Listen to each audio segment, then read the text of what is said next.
हमारे मना करने के बावजूद भी तुमने अतुल से रिश्ता बनाए रखा और इस बात की भनक भी हमें नहीं पड़ने दी।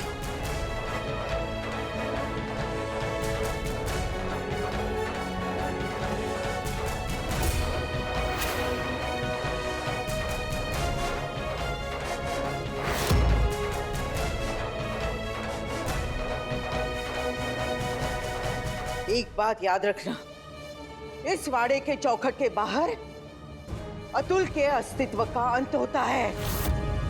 ना ही इस वाड़े में अतुल का नाम लिया जाएगा, ना ही उससे जुड़ी हुई किसी चीज को प्रवेश मिलेगा।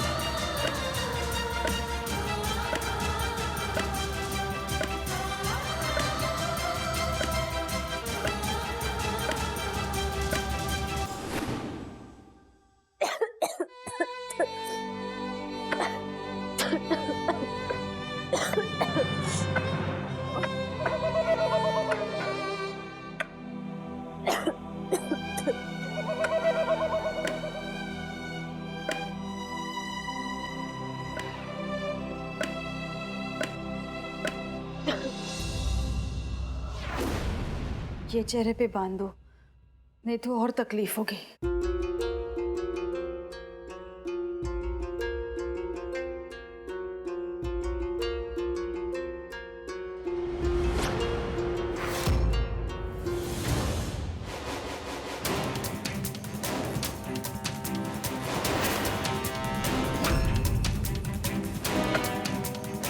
हजार बार कह चुकी हूँ, मेरी माँ बनने की कोशिश मत करो।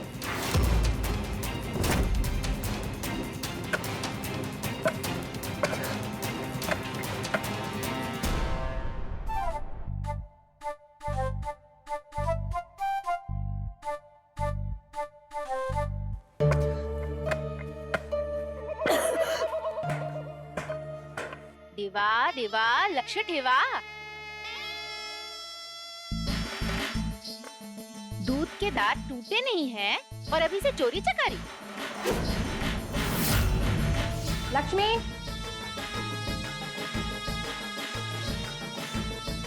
इधर रखो, इन्हें भी कूटना है।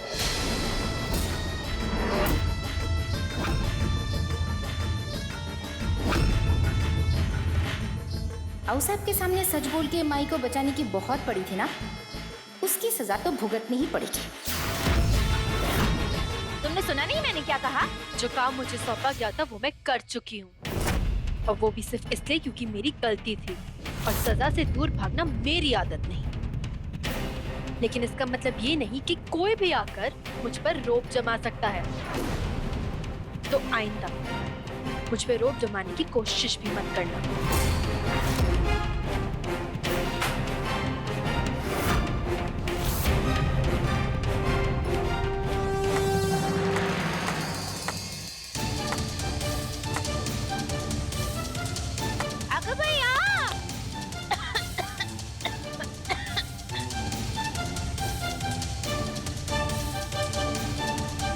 अपनी माँ की 13वीं की तैयारियां करने जा रही हूँ मैं।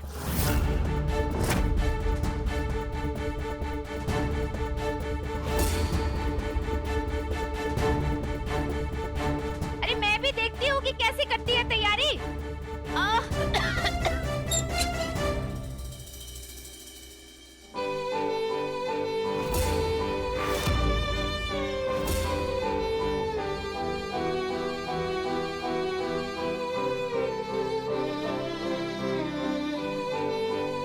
तुम्हारी आई की अस्थियों वाला कलश मेरे पास है, लेकिन अगर वो कलश तुम्हें चाहिए तो तुम्हें आओ साहिब को सब कुछ सच सच बताना होगा।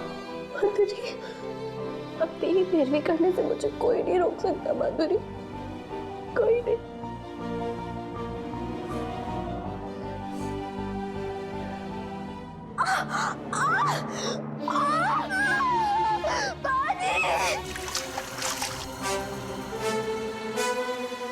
क्या लड़की हो तुम? मसाले वाले हाथों से आग पोंछते हैं। सुनो,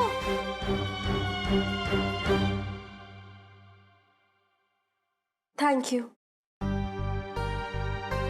अब एक और हेल्प कर दोगे प्लीज? क्या?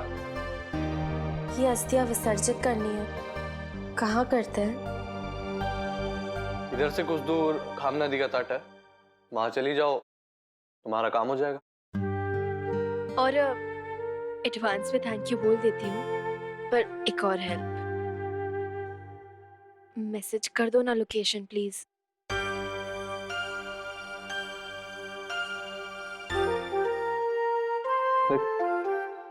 कहाँ रख दिया फोन? ये रहा। जल्दी से कल्याणी को लोकेशन भेज देता हूँ, वरना फिर से चमगादड़ की तरह खून पिएगी।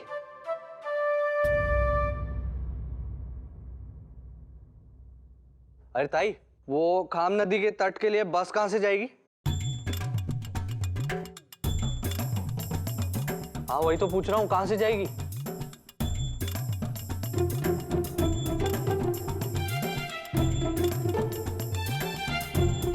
ताई तुम अपनी दवाइयाँ टाइम पर क्यों नहीं लेती? हाँ? तुम्हारी तबीयत तो ठीक है ना? क्या?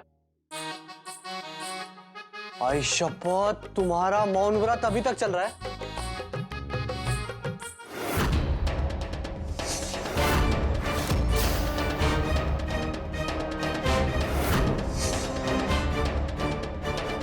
ताई मेरा फोन, ताई मेरा फोन है ना?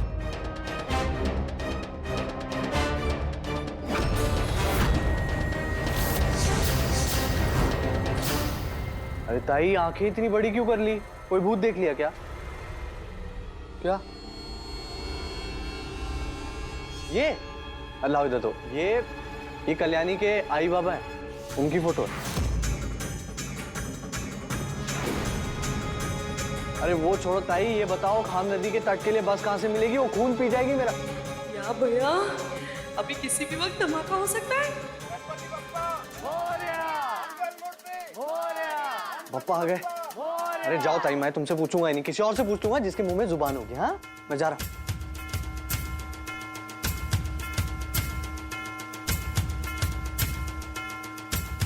या भैया, इसका मतलब है कल्याणी अतुल और माधुरी की बेटी है। माई ने इतनी बड़ी बात सबसे छुपा कर रखी। मुझे कुछ भी करके ये बात आऊ साहब को बतानी होगी। हाँ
सर्वांगी सुंदर उषेंदुराची कंठी झळके माळ मुक्ता फळांची जय देव जय देव जय देव जय देव जय मंगल मूर्ती हो श्री मंगल मूर्ती दर्शन मात्रे मन कामना पूर्ती जय देव जय देव रत्न खचिता फरा तुझ गौरी कुमरा चंदनाची मोठी कुंकुम केशरा। अपनी माँ की तेरहवीं की तैयारियां करने जा रही हूँ मैं। चाहे कुछ भी हो जाए, मेरी माँ की 13वीं होकर रहेगी। बहुत अकड़ के बोल रही थी ना कि अपनी माँ की 13वीं करके रहेगी। अब जा कर ले 13वीं।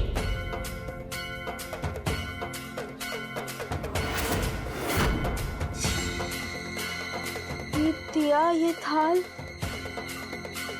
ये सब बाहर किसने रखा? और दरवाजे पे ताला क्यों है? देवा देवा लक्ष ठेवा.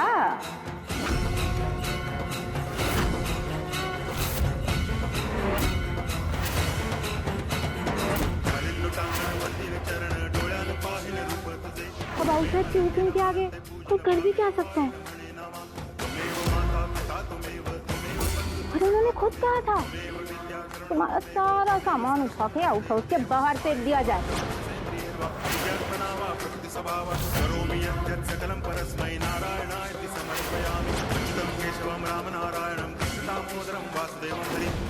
अभी घर के चौखट के अंदर कोई तीर भी नहीं, ना ही कोई श्राद्ध का दिया जलेगा.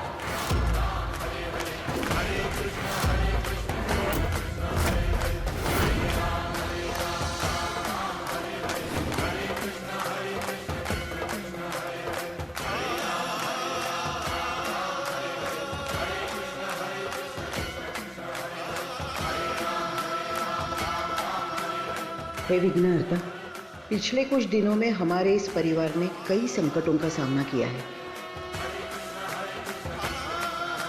हमारी आपसे यही प्रार्थना है कि संकट के साए को भी इस घर की दहलीज से दूर रखना.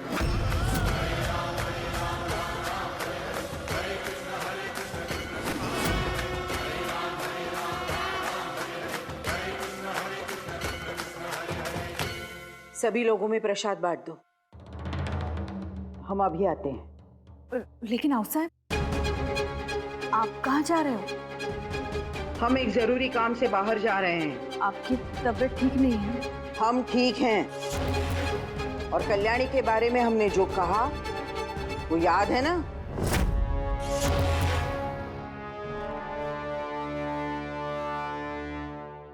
मेरी माँ के नाम की 13वीं के दिए को बुझाना आपके बस में कहाँ? जिस दिए को बुझाने की आप बात कर रही है ना, वो दिया किसी की चौखट का मोहताज नहीं है. 13वीं तो होकर रहेगी. आपके घर के अंदर ना सही तो घर के बाहर.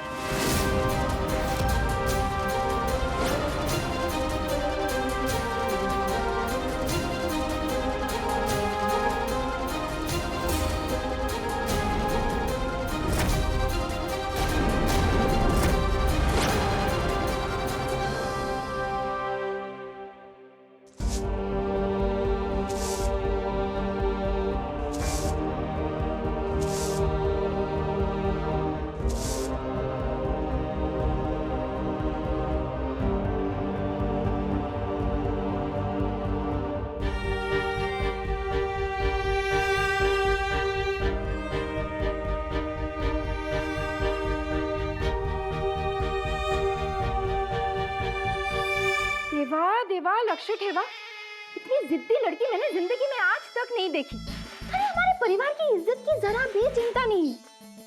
कितनी बार मना किया फिर भी लग गई हमारे घर के बाहर 13वीं की क्रिया करने. मुझे तो पूरा विश्वास है कि माए उसकी मदद जरूर कर रही है. मैं क्या कहती हूँ अप्पा, अब आओ साहब तो घर में है नहीं, तो आप भी कुछ कीजिए, रोकिए उस लड़की को. आई, ऐसे कैसे बातें कर रही हो तुम? कल्याणी अपने आई की 13वीं हमारे घर के अंदर तो नहीं कर रही है ना? तू बीच में मत बोल संपदा. जो भी मैं कह रही हूँ ना, तेरे और तेरे बच्चे के भले के लिए कह रही हूँ. लेकिन आई, आओ मेरे साथ.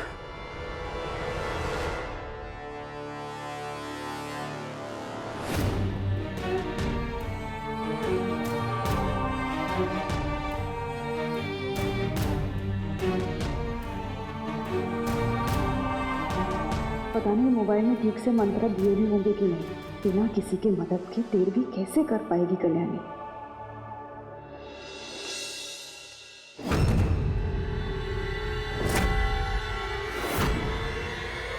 अरे देवा, आउटसाइड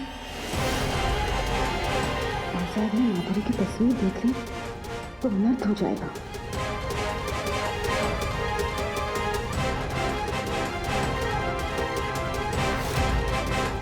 जब से अनुप्रिया उस लड़की को इस घर में लेकर आई है, इस घर की सुख शांति सब भंग हो गई. और नहीं तो क्या? मैं भी देखता हूँ वो लड़की इस घर के बाहर कैसे 13वीं करती है.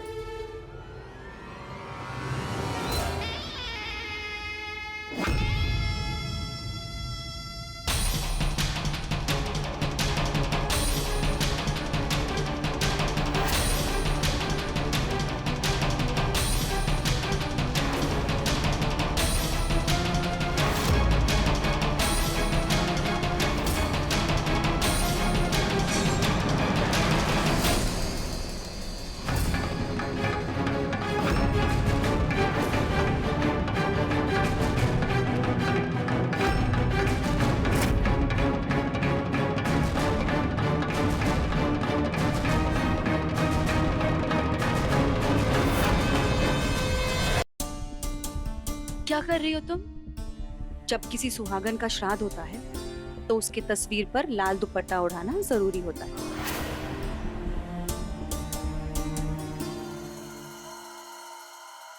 देखा अप्पा, मैंने कहा था ना। अरे कितना मंगल माहौल है। पापा घर में मेहमान बन के आए हैं। हमारी संपदा माँ बनने वाली है, लेकिन माई के लिए इस लड़की की मदद करना ज्यादा जरूरी है। ए लड़की, हमारे घर के सामने ये क्या नाटक लगा रखा है? ये 13वीं का कार्य करने से तुझे मना किया था ना? और अनुप्रिया, तुम अपने परिवार वालों के खिलाफ जाकर इस लड़की का साथ दे रही हो तुम। आजोबा, मैं अपनी माँ की 13वीं घर के अंदर नहीं कर रही हूँ। ये सड़क तो आपकी पर्सनल प्रॉपर्टी नहीं है ना?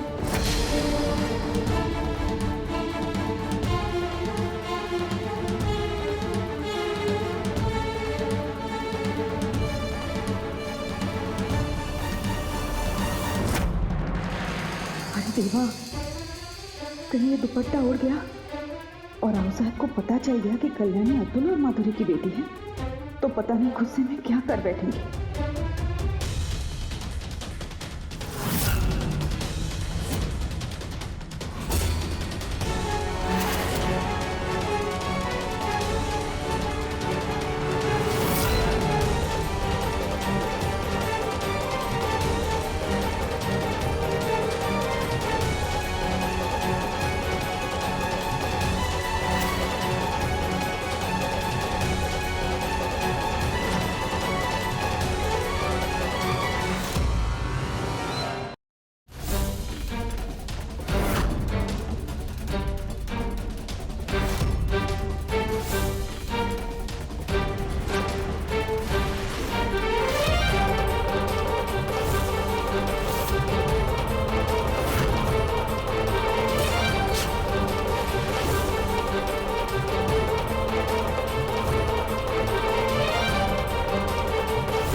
ध्यान रहे, 13वीं की क्रिया पूरी होने तक ये दिया बुझने ना पाए। श्राद्ध का दिया बुझना अपशगुन होता है।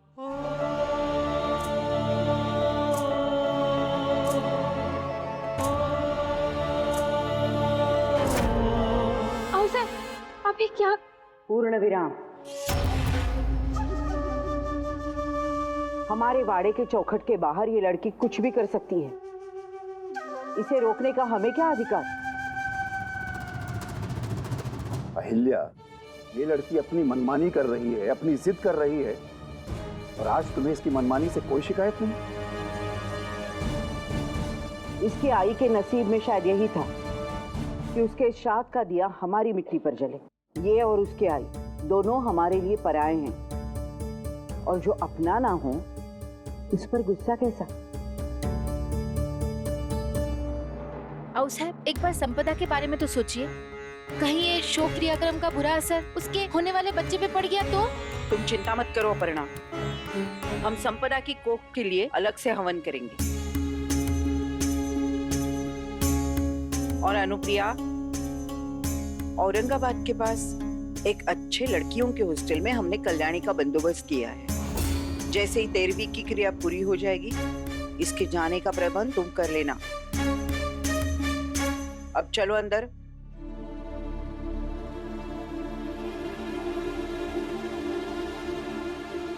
मुझे अभी भी ऐसा लगता है कि तुमने ठीक नहीं किया अहिल्या।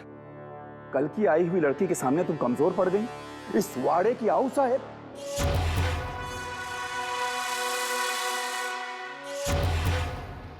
कमजोर हम नहीं, कमजोर वो घड़ी थी। उस लड़की के तरीके शायद गलत हो, लेकिन जन्म देने वाली माँ को स्वर्ग दिलाने की कोशिश कभी गलत नहीं हो सकती।